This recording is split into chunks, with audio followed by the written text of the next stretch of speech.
Hello friends, welcome to learning Joy. আজ আমরা class 9-এর ষষ্ঠ অধ্যায় দ্বিতীয় বিশ্বযুদ্ধ ও তারপর এই অধ্যায়ের সমস্ত ইম্পর্টেন্ট কোশ্চেনগুলো নিয়ে এই ভিডিওতে আলোচনা করেছি। তো চলো দেখে নেওয়া যাক কোন কোন কোশ্চেনগুলো তোমাদের এই অধ্যায় থেকে পড়তে হবে। তো দেখো, প্রথমে আছে বিভাগ ক, প্রতিটি প্রশ্নের মান 1, অর্থাৎ বহু বিকল্প ভিত্তিক প্রশ্নাবলী এমসিকিউ। দেখো, এক দাগে আছে প্রথম বিশ্বযুদ্ধের মাত্র কত বছরের মধ্যে দ্বিতীয় বিশ্বযুদ্ধের দামামা বেজে ওঠে? এর উত্তর হবে 20 বছরের মধ্যে। তারপরের প্রশ্ন দেখো, জার্মানির আগ্রাসী জাতীয়তাবাদ নীতির সূচনা করেন বিসমার্ক, কাইজার প্রথম উইলিয়াম, কাইজার দ্বিতীয় উইলিয়াম, হিটলার? এর উত্তর হবে হিটলার। তারপরের প্রশ্ন দেখো, মুসোলিনির আবিসিনিয়া দখল, হিটলারের অস্ট্রিয়া জয়, হিটলারের চেকোস্লোভাকিয়া জয়, হিটলারের পোল্যান্ড আক্রমণ ইউরোপকে দ্বিতীয় বিশ্বযুদ্ধের পথে ঠেলে দেয়? দেখো, এর উত্তর হবে হিটলারের পোল্যান্ড আক্রমণ দ্বিতীয় বিশ্বযুদ্ধের মুখে ঠেলে দেয়। তারপরের প্রশ্ন দেখো, জাপান মাঞ্চুরিয়া আক্রমণ করে 1931, 1930, 1932 না 1933? এর উত্তর হবে 1932 খ্রিস্টাব্দে।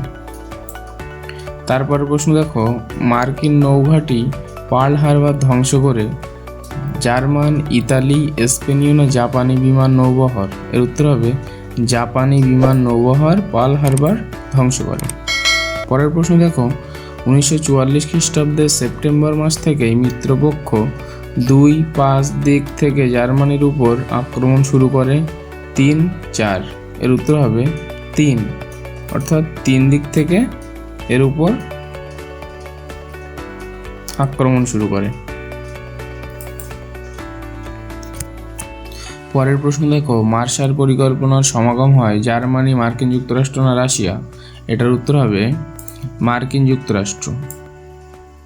তারপরে দেখো, ইউএনআরআরএ সংগঠনের প্রধান উদ্যোক্তা ছিলেন চার্চিল, মুসোলিনি, উড্রো উইলসন না হিটলার? এর উত্তর হবে চার্চিল।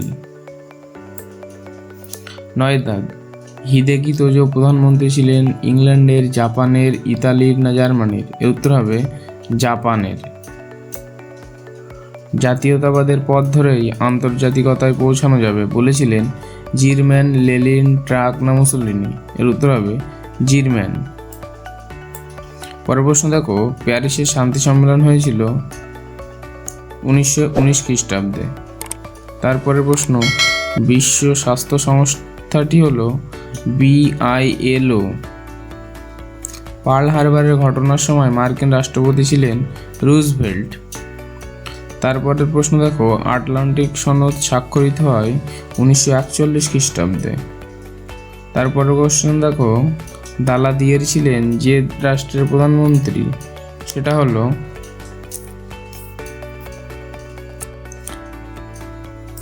ফ্রান্স। ভার্সাই চুক্তিতে মোট ধারার সংখ্যা ছিল 440টি। দ্বিতীয় বিশ্বযুদ্ধের পর আন্তর্জাতিক শান্তি নিরাপত্তা রক্ষার জন্য যে সংঘ প্রতিষ্ঠিত হয় সেটা হলো সম্মিলিত জাতিপুঞ্জ। পরের কোশ্চেন দেখো, দুটি তোষণকারী দেশ হলো ইংল্যান্ড ও ফ্রান্স। মাইন ক্যাম্প এর একটি ধর্মগ্রন্থ, আত্মজীবনী, সাহিত্য না প্রবন্ধ? এর উত্তর হবে এটি একটি আত্মজীবনী। আন্তর্জাতিক শান্তি কাপুরুষের স্বপ্ন উক্তিটি হলো মুসোলিনির।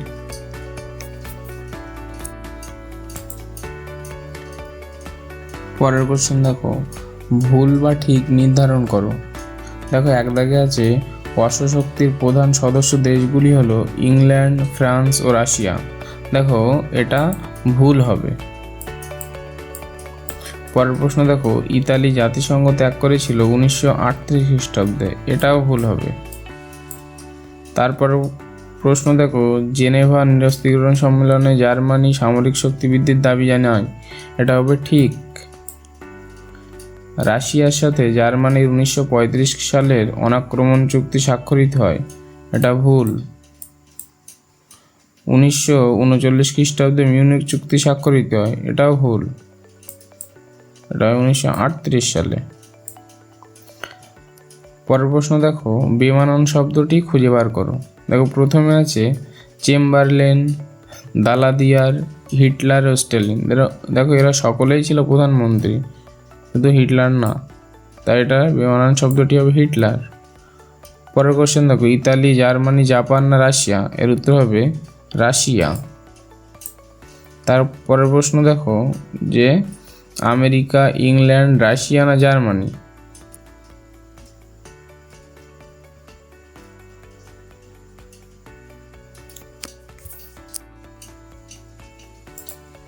জার্মানি।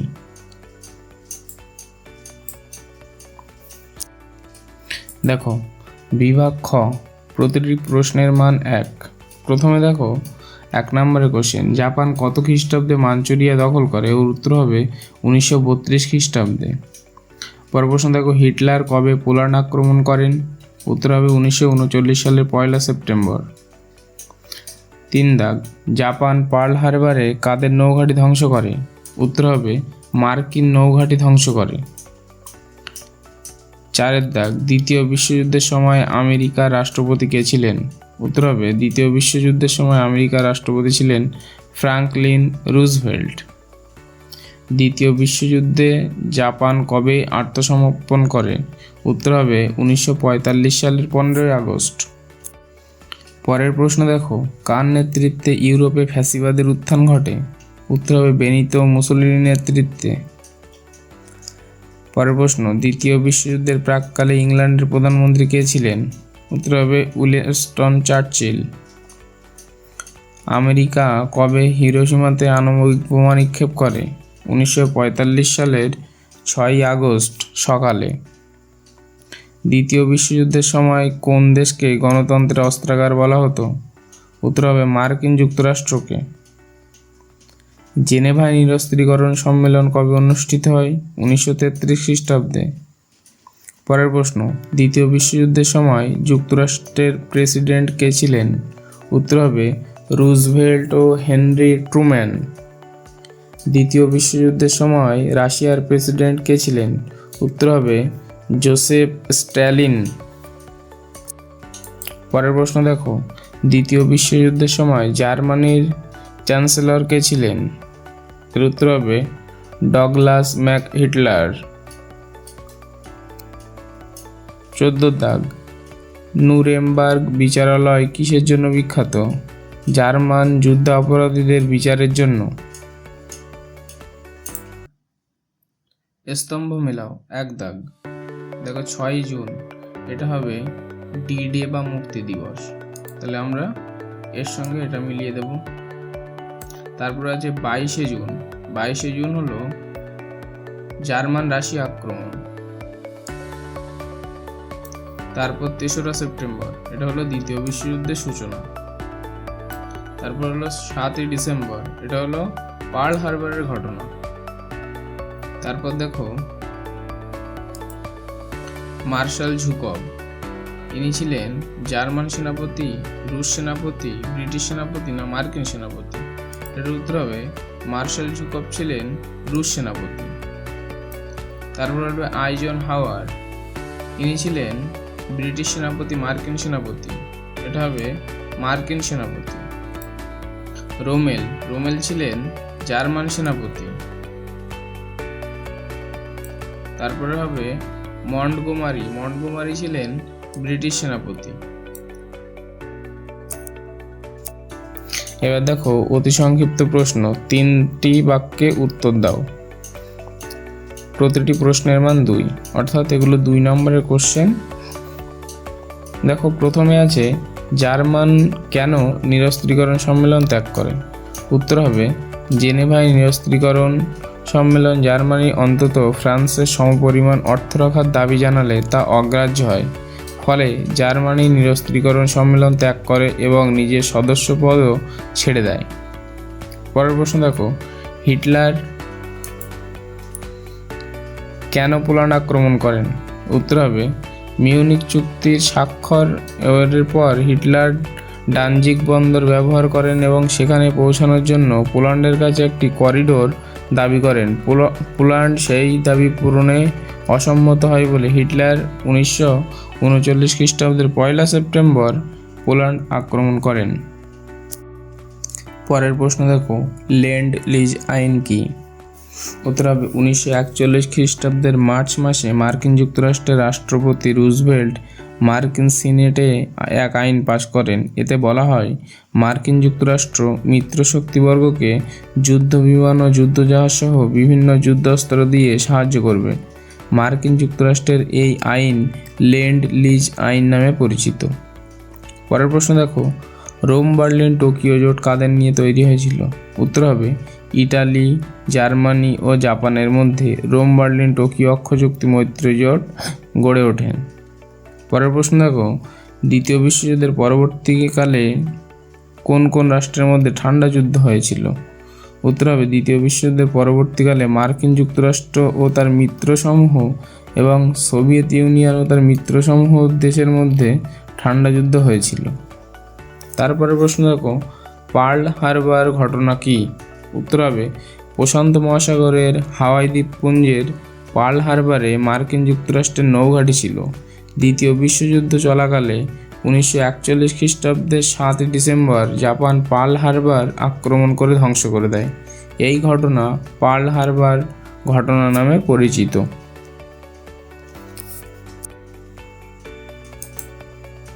পরের প্রশ্ন দেখো, ডি ডে বলতে কী বোঝায়? 1940 খ্রিস্টাব্দের নভেম্বরে জার্মানির কাছ থেকে ফ্রান্স পরাজিত হয়। 1919 খ্রিস্টাব্দে 6 জুন মিত্রপক্ষের সৈন্যবাহিনী ফ্রান্সের নেভিতে অবতরণ করে, ফলে ফ্রান্সের ভূখণ্ডে জার্মান বিরোধী অভিযান শুরু হয়। দ্বিতীয় বিশ্বযুদ্ধের ইতিহাসে এই দিনটি ডি ডে নামে পরিচিত বা মুক্তি দিবস নামে পরিচিত। তারপরে প্রশ্ন দেখো, জাতীয়তাবাদ কাকে বলে? উত্তর হবে কোনো নির্দিষ্ট ভৌগোলিক সীমার মধ্যে বসবাসকারী মানুষজনের মধ্যে জাতি, ধর্ম, বর্ণ, ভাষা, সংস্কৃতি নির্বিশেষে যখন আপাত বিরোধীগুলি ব্যতিরেকে বৃহত্তর স্বার্থে এবং সার্বিক লক্ষ্যে এক গভীর ঐক্যবোধ ও একাত্মবোধ গড়ে ওঠে, তখন তাদের মধ্যে ঐক্যবদ্ধ হওয়ার যে চেতনা জাগ্রত হয়, সেটাই হলো জাতীয়তাবাদ বা ন্যাশনালিজম। পরের প্রশ্ন দেখো, ঠান্ডা লড়াই কি? দ্বিতীয় বিশ্বযুদ্ধের পর সমগ্র বিশ্বে আধিপত্য বিস্তারকে কেন্দ্র করে বিশ্বের শক্তিশালী রাষ্ট্রসমূহ পরস্পর বিরোধী দুটি শিবিরে বিভক্ত হয়ে যায়। একদিকে ছিল মার্কিন যুক্তরাষ্ট্রের নেতৃত্বাধীন ধনতান্ত্রিক বা পুঁজিবাদী জোট, অন্যদিকে ছিল সোভিয়েত রাশিয়ার নেতৃত্বাধীন সাম্যবাদী জোট। এই দুই জোটের মধ্যে প্রকাশ্য যুদ্ধ না হলেও উভয়ের মধ্যে সর্বদা একটা যুদ্ধের পরিবেশ বজায় থাকে, যা ঠান্ডা লড়াই বা কোল্ড ওয়ার নামে পরিচিত। আসলে ঠান্ডা লড়াই ছিল পুঁজিবাদী ও সাম্যবাদী জোটের আদর্শগত সংঘাত। পরের প্রশ্ন দেখো, মার্শাল পরিকল্পনা কি? উত্তর হবে অর্থনৈতিক দুরবস্থার সুযোগে যাতে পশ্চিম ইউরোপের সাম্যবাদের প্রভাব বিস্তার না হয়, সে কারণে এই অঞ্চলের অর্থনৈতিক পুনরুজ্জীবনের জন্য মার্কিন রাষ্ট্রপতি জর্জ সি মার্শাল 1947 খ্রিস্টাব্দের 5 জুন মার্কিন সাহায্যের এক পরিকল্পনা ঘোষণা করেন। তার এই প্রস্তাব মার্শাল পরিকল্পনা নামে পরিচিত। পরের প্রশ্ন দেখো, ন্যাটো কি? দ্বিতীয় বিশ্বযুদ্ধের পরবর্তীকালে সাম্যবাদী রাশিয়াকে প্রতিহত করার জন্য আমেরিকার নেতৃত্বে তার অনুগামী রাষ্ট্রগুলি নিয়ে 1949 খ্রিস্টাব্দের এপ্রিল মাসে এক সামরিক জোট গড়ে ওঠে, যা উত্তর আটলান্টিক চুক্তি সংস্থা বা ন্যাটো নামে পরিচিত। এই সংগঠনভুক্ত দেশগুলি হলো মার্কিন যুক্তরাষ্ট্র, ব্রিটেন, কানাডা প্রভৃতি। তারপরে প্রশ্ন দেখো, জোট নিরপেক্ষ আন্দোলন বলতে কী বোঝায়?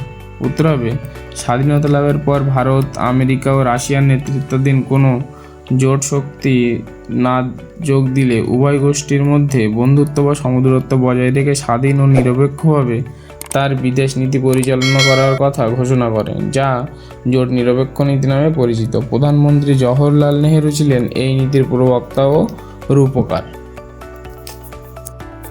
দেখো, এবার হলো 4 নম্বরের কোশ্চেন। প্রথম প্রশ্ন আছে, দেখো তোষণ নীতি কি? এই নীতি কিভাবে দ্বিতীয় বিশ্বযুদ্ধের সূচনায় ও গুরুত্বপূর্ণ ভূমিকা পালন করেছিল? 2 দাগ, দ্বিতীয় বিশ্বযুদ্ধের কারণগুলি কি কি ছিল? তারপরে প্রশ্ন দেখো, মার্কিন যুক্তরাষ্ট্র দ্বিতীয় বিশ্বযুদ্ধে যোগদান কেন করেছিল? পরের কোশ্চেন মোস্ট ইম্পর্টেন্ট, ট্রুম্যান নীতি ও মার্শাল পরিকল্পনা কি? তারপরের প্রশ্ন, ফ্যাসিবাদ ও নাৎসিবাদের সঙ্গে গণতান্ত্রিক আদর্শের পার্থক্য কী ছিল? পরের কোশ্চেন দেখো, হিটলারের রাশিয়া আক্রমণের পরিণতি কী হয়েছিল? পরের প্রশ্ন দেখো, উগ্র জাতীয়তাবাদ ও আন্তর্জাতিকতাবাদের মধ্যে পার্থক্য লেখো বা এই দুটো সংজ্ঞা দাও। এবার দেখো প্রতিটি প্রশ্নের মান 8। দেখো 8 নম্বরের কোন কোন কোশ্চেনগুলো করতে হবে দেখে নাও। 1 নম্বর হলো দ্বিতীয় বিশ্বযুদ্ধের পশ্চাতে ভার্সাই চুক্তি কতটা দায়ী ছিল? 2 নম্বর হলো ঔপনিবেশিক প্রতিদ্বন্দ্বিতা ও হিটলারের আগ্রাসী নীতি কীভাবে বিশ্বযুদ্ধকে ত্বরান্বিত করে? তৃতীয় কোশ্চেন হলো বিশ্বযুদ্ধের প্রভাব আলোচনা করো, দ্বিতীয় বিশ্বযুদ্ধের প্রভাব আলোচনা করো। এই কোশ্চেনটা মোস্ট ইম্পর্টেন্ট কোশ্চেন। তারপরে কোশ্চেন হলো উগ্র জাতীয়তাবাদ ও আন্তর্জাতিকতাবাদের একে অপরের পরিপূরক। তারপরে কোশ্চেন দেখো তাদের মধ্যে পার্থক্য লেখো।